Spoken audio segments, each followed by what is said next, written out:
Assalamualaikum warahmatullahi wabarakatuh. Perkenalkan, nama saya Handian Rusadi, CGP Angkatan 11 dari SMP Negeri 35 Semarang. Kali ini saya akan menyampaikan koneksi antar materi modul 2.3, yaitu coaching untuk supervisi akademik.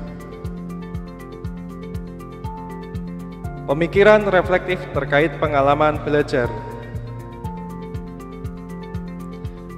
Nomor 1, pengalaman atau materi pembelajaran yang baru saja diperoleh ialah dalam modul 2.3, coaching untuk supervisi akademik. Saya belajar tentang penerapan teknik coaching dalam supervisi untuk memberdayakan guru dan mendorong mereka mencapai potensi maksimalnya.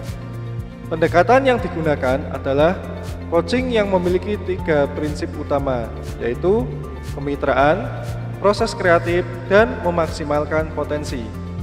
Kompetensi inti yang harus dimiliki dalam coaching meliputi kehadiran penuh, mendengarkan aktif, dan mengajukan pertanyaan berbobot. Pertanyaan berbobot berbasis coaching mengikuti alur Tirta, yaitu tujuan, identifikasi, rencana aksi, dan tanggung jawab. Supervisi akademik terdiri atas 3 tahapan, yaitu pra-observasi atau perencanaan, observasi atau pelaksanaan, dan pasca observasi. Nomor 2, emosi-emosi yang dirasakan terkait pengalaman belajar. Saya merasa termotivasi dan lebih percaya diri untuk menerapkan pendekatan coaching dalam supervisi. Namun, ada juga rasa khawatir tentang kemampuan saya untuk sepenuhnya menguasai teknik-teknik coaching yang efektif.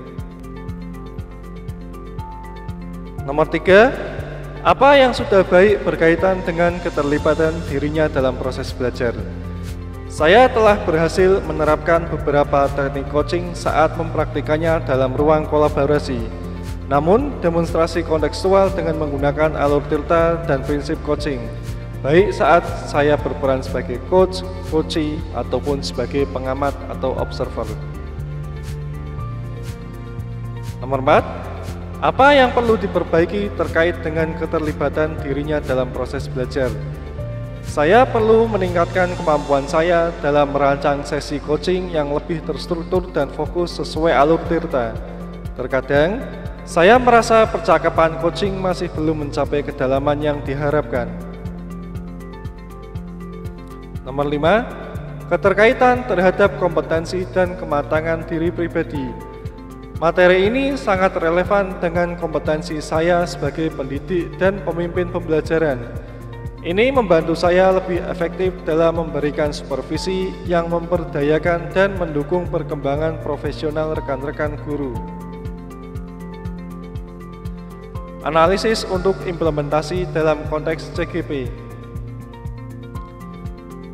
Yang pertama, memunculkan pertanyaan kritis yang berhubungan dengan konsep materi dan menggalinya lebih jauh.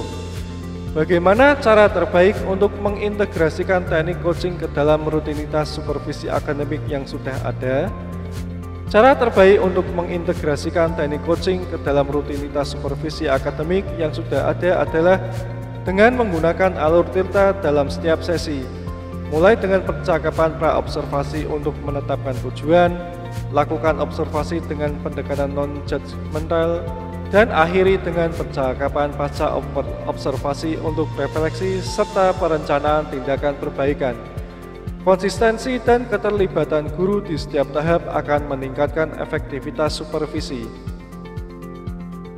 Yang kedua, mengolah materi yang dipelajari dengan pemikiran pribadi sehingga tergali wawancara atau insight baru.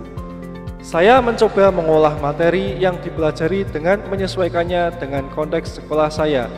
Misalnya, menggunakan sesi coaching singkat yang fokus pada tujuan spesifik yang ingin dicapai oleh guru. 3. Menganalisis tantangan yang sesuai dengan konteks asal CGP, baik tingkat sekolah maupun daerah. Tantangan terbesar adalah waktu yang terbatas dan beban kerja yang tinggi, yang bisa menghambat pelaksanaan coaching secara rutin. Selain itu, ada juga tantangan dalam memastikan semua guru terbuka dan siap menerima pendekatan coaching. Nomor 4, memunculkan alternatif solusi terhadap tantangan yang diidentifikasi. Sebagai solusi, saya bisa mulai dengan sesi coaching yang lebih singkat dan terfokus. Saya juga dapat mengintegrasikan coaching ke dalam pertemuan atau kegiatan lain yang sudah ada untuk menghemat waktu dan sumber daya. Membuat keterhubungan.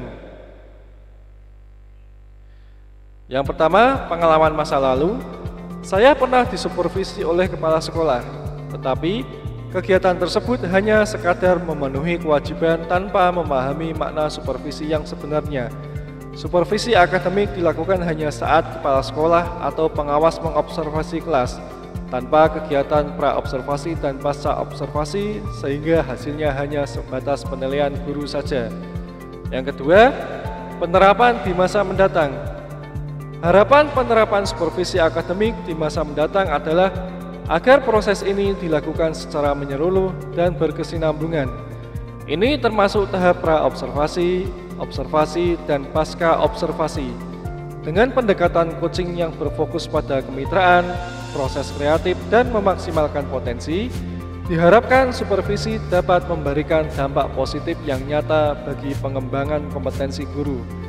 Melalui supervisi yang bermakna, guru akan mendapatkan umpan balik yang konstruktif dan relevan, sehingga dapat terus meningkatkan kualitas pembelajaran yang berpihak pada murid. Yang ketiga, konsep atau praktik baik yang dilakukan dari modul lain yang telah dipelajari. Dalam modul 2.1 tentang pembelajaran berdiferensiasi, saya mempelajari pentingnya mengenali dan memenuhi kebutuhan belajar individual setiap siswa. Sementara itu, modul 2.2 tentang pembelajaran sosial emosional mengajarkan pentingnya mengembangkan keterampilan sosial dan emosional siswa sebagai bagian dari pembelajaran holistik. Dengan menggabungkan konsep dari modul 2.1 dan 2.2, coaching dalam supervisi akademik menjadi lebih komprehensif, mengembangkan keterampilan coaching yang berdiferensiasi dan memperhatikan aspek sosial emosional mitra atau coachee. Hal ini dapat menghasilkan situasi yang lebih inklusif dan suportif, serta memperkuat kualitas hasil coaching secara maksimal. 4. Informasi yang didapat dari orang tua atau sumber lain di luar bahan ajar CGP. Saya juga mendapat wawasan dari diskusi dengan rekan-rekan dan literatur tentang coaching, yang memberikan perspektif tambahan tentang bagaimana mengatasi tantangan dalam supervisi akademik. Demikian, semoga video ini dapat menginspirasi. Akhir kata, semoga tergerak, lekas bergerak, mari menggerakkan. Assalamualaikum warahmatullahi wabarakatuh.